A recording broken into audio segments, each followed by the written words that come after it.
알파고 알려줘 파이썬 코딩. 안녕하세요. 저희는 코딩 새내기 섬김이 새섬입니다. 오늘은 세 번째 복합 조건문 사용하기 강의로 여러분을 찾아왔는데요. 이번 강의에서는 저번 시간에 배웠던 단순 조건문의 확장으로 조건문을 여러 번 사용하는 방법에 대해 배워볼 거예요. 스캠! 언제나 중요한 오늘의 학습 목표 먼저 만나볼까요? 오늘의 학습 목표는 다음과 같습니다. 첫 번째, 복합 조건문 개념 익히기. 두 번째, 조건문의 중첩 사용해보기. 세 번째, 하나의 조건문에 여러 개의 조건이 있는 경우 조건문을 작성하는 방법 익히기. 그럼 바로 첫 번째 학습 목표인 복합 조건문에 대해 알아봅시다. 여러분, 지난 시간에 조건문을 설명했을 때 썼던 크레이지 아케이드 게임 예시 자료 기억나나요? 네. 이 크레이지 아케이드 예시 자료가 복합 조건문을 잘 설명해 줄 것 같아서 이번에도 한번 가져와 봤어요. 자, 여기 elif를 한번 보세요. 저번 시간에 우리가 배웠던 if, else 구문 사이에 elif가 들어간 것을 볼 수 있는데요. 우리가 오늘 배우는 복합 조건문이 바로 이 elif입니다. 프로그램을 하다 보면 단순히 하나의 조건문으로 참인지 거짓인지 구분하기 어려운 상황이 발생할 수 있어요. 다시 말해서 조건문이 연속적으로 필요한 상황이 있습니다. 이런 상황에서는 저번 시간에 배운 단순 조건문에 elif를 추가해서 다음과 같은 형식의 조건문을 사용하면 됩니다. 여러 개의 조건을 나타내고 싶을 때는 다음과 같이 elif를 사용해서 계속 조건을 추가하면 됩니다. 여기서 질문. elif란 어떤 것을 축약한 명령어일까요? 뭔가 else랑 if를 함께 축약한 거 아니에요? 정답입니다. elif는 else, if를 쉽게 축약된 명령어라고 생각하면 됩니다. 그래서 우리가 줄임말을 쓰듯이 파이썬에서 쓰는 축약어라고 생각하면 좋을 것 같아요. 와, 그럼 elif를 몇 번이고 계속해서 사용할 수 있겠네요?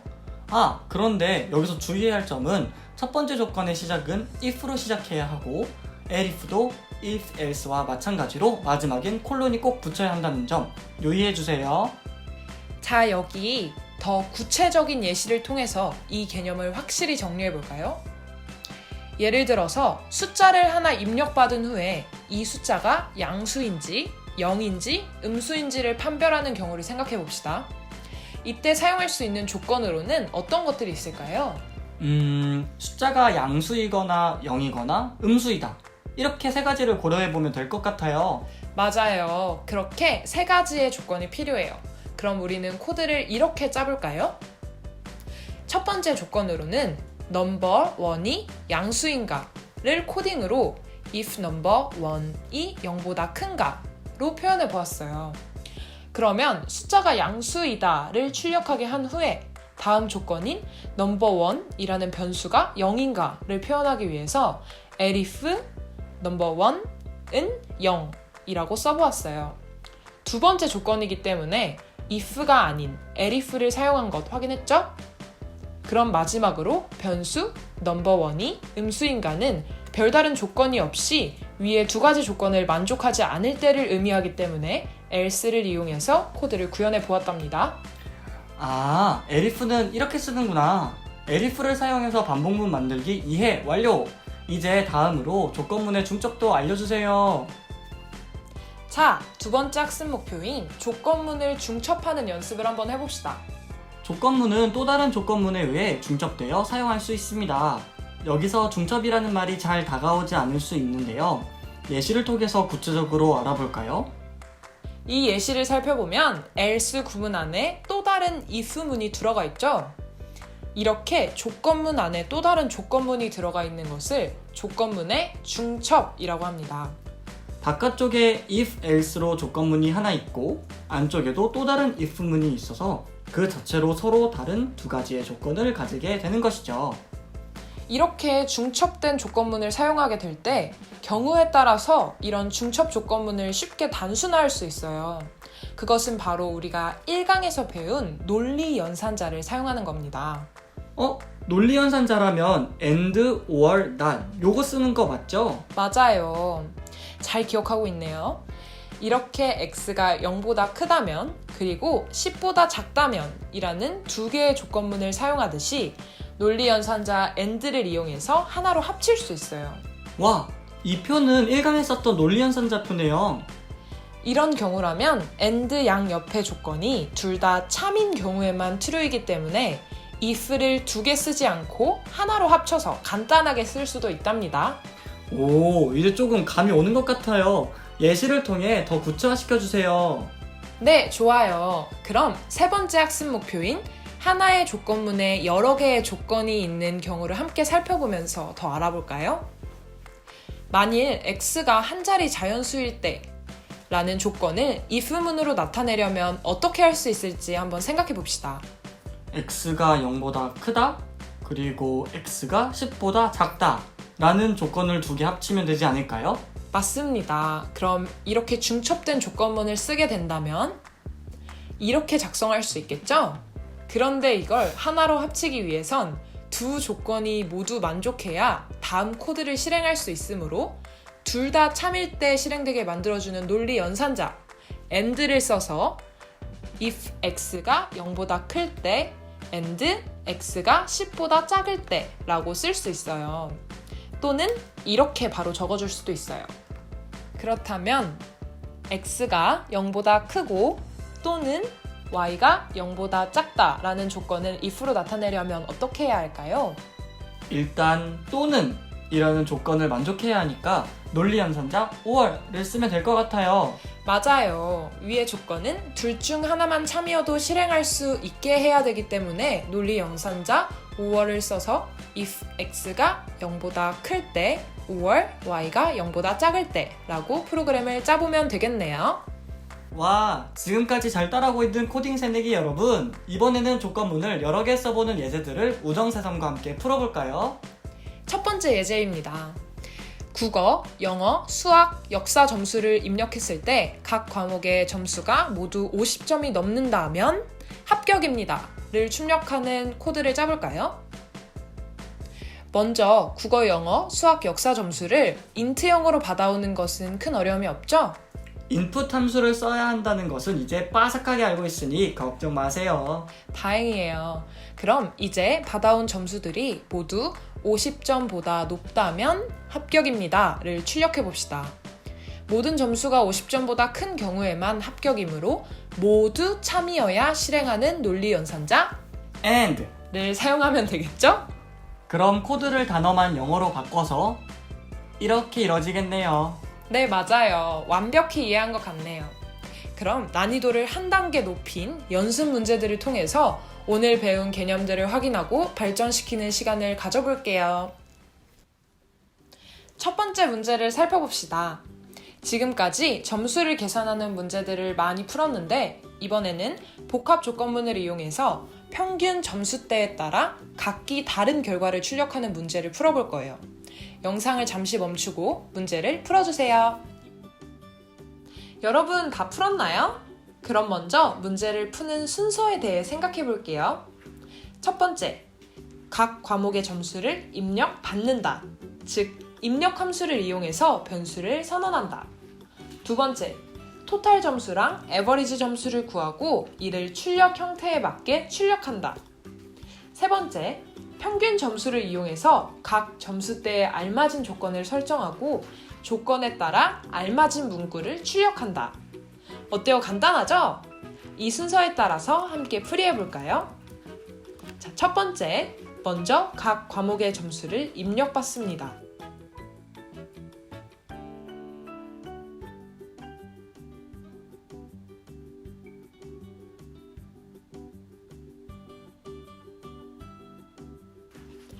그리고 총점과 평균 점수도 각 변수로 선언합니다.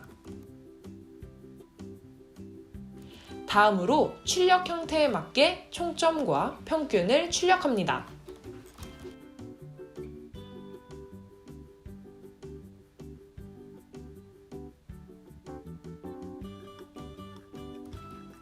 마지막 단계, 복합 조건문을 만듭니다.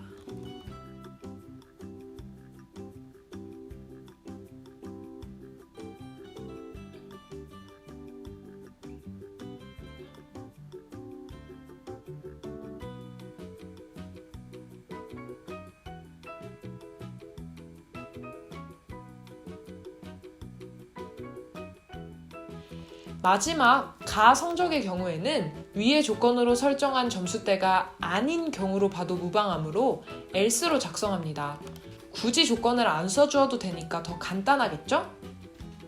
그럼 이제 자신이 원하는 제목으로 저장한 뒤 F5를 눌러 실행시켜보면 출력 형태와 같은 결과를 얻는 것을 볼 수 있습니다.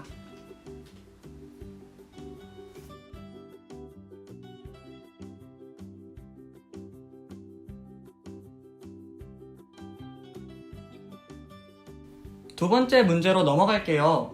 이번 문제는 소득세를 계산하는 문제네요. 문제에 나온 조건에 맞게 복합 조건문을 작성하시면 됩니다. 영상을 멈추고 문제를 풀어주세요. 자, 이제 문제를 풀이해 봅시다. 먼저 풀이 순서를 생각해 볼까요? 첫 번째, 연봉을 인컴이라는 이름의 변수로 입력받는다. 두 번째, 각 조건에 맞게 소득세를 계산하는 복합 조건문을 만든다. 세 번째, 소득세를 출력 형태에 맞게 출력한다. 그럼 1번의 순서에 따라 먼저 연봉을 인컴이라는 변수로 입력받아 볼까요?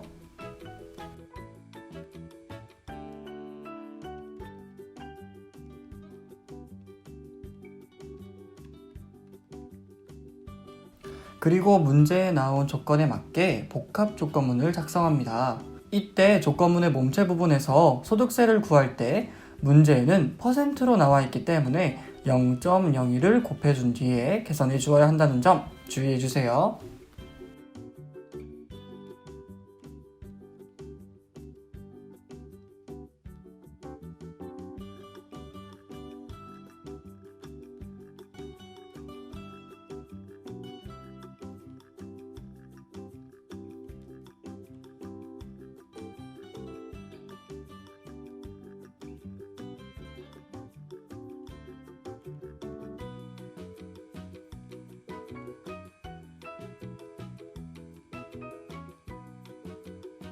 (1번) 문제와 마찬가지로 연봉 8천만원 이상 부분은 else로 작성해주면 되겠죠?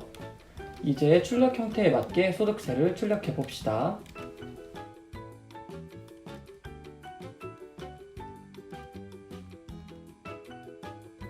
이제 실행 결과를 살펴봅시다.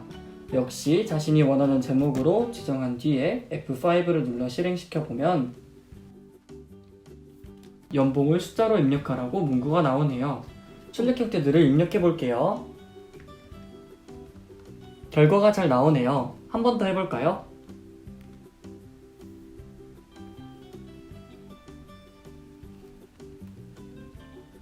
네, 이번에도 잘 나왔어요. 마지막으로 한 번만 더 해볼까요?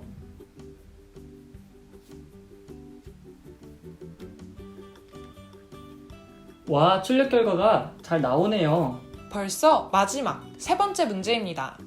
간단한 사칙 연산 계산기의 역할을 하는 프로그램을 만드는 문제입니다. 영상을 잠시 멈추고 함께 풀어봅시다. 자, 모두 다 푸셨나요? 문제를 풀이하기 전에 순서를 한번 계획해봅시다. 첫 번째, num1, num2 변수의 각 숫자를 입력받는다. 2번, 오퍼레이터 변수의 연산 기호 문자를 입력받는다. 3번, 조건문을 작성해서 각 조건에 맞는 결과값을 구한다. 네 번째, 그 계산식의 결과값을 출력한다. 여러분도 다음과 같은 순서로 문제를 차근차근 풀이해봅시다. 먼저 num1과 num2라는 이름의 변수들에 각각 하나의 숫자를 입력받습니다. 그리고 오퍼레이터라는 변수에 사칙 연산 기호 문자를 입력받습니다. 이때 안내 메시지로 연산 기호 문자 중 한 개를 입력하세요 라고 쓰면 조금 더 인풋하기 쉽겠죠? 이제 조건문을 작성해 봅시다. 각 조건식의 몸체에는 첫 번째 숫자인 num1과 두 번째 숫자인 num2 사이에 연산 기호를 넣은 계산식의 결과값을 result라는 이름의 변수에 넣어주면 되겠죠? 연산 기호 문자를 입력한다는 가정 하에 이렇게 쓸 수 있겠죠? 그런데 이 조건문은 사용자가 주어진 사칙 연산 기호 문자를 입력한다는 가정 하에서만 유효할 수 있어요. 그 이유는 나누기 연산의 경우에는 조건을 따로 작성한 것이 아니라 else로 써주었기 때문이에요. else에 나누기 연산을 집어넣었기 때문에 사실은 다른 키를 입력해도 나누기 연산 결과가 나와요. 따라서 그러한 경우까지 고려한다면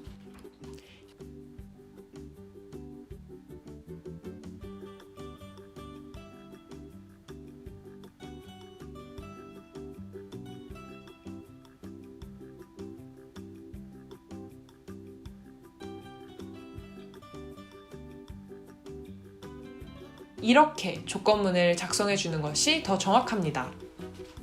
자, 이제 마지막 단계, 결과값을 출력해 주는 코드까지 잊지 말고 만들어 봅시다.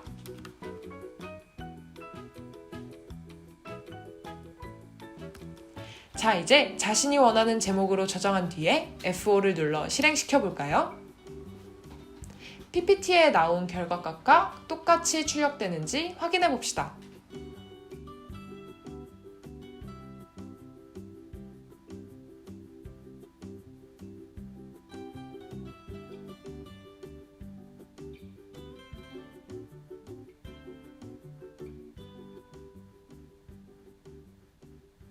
마지막까지 잘 완성되었네요.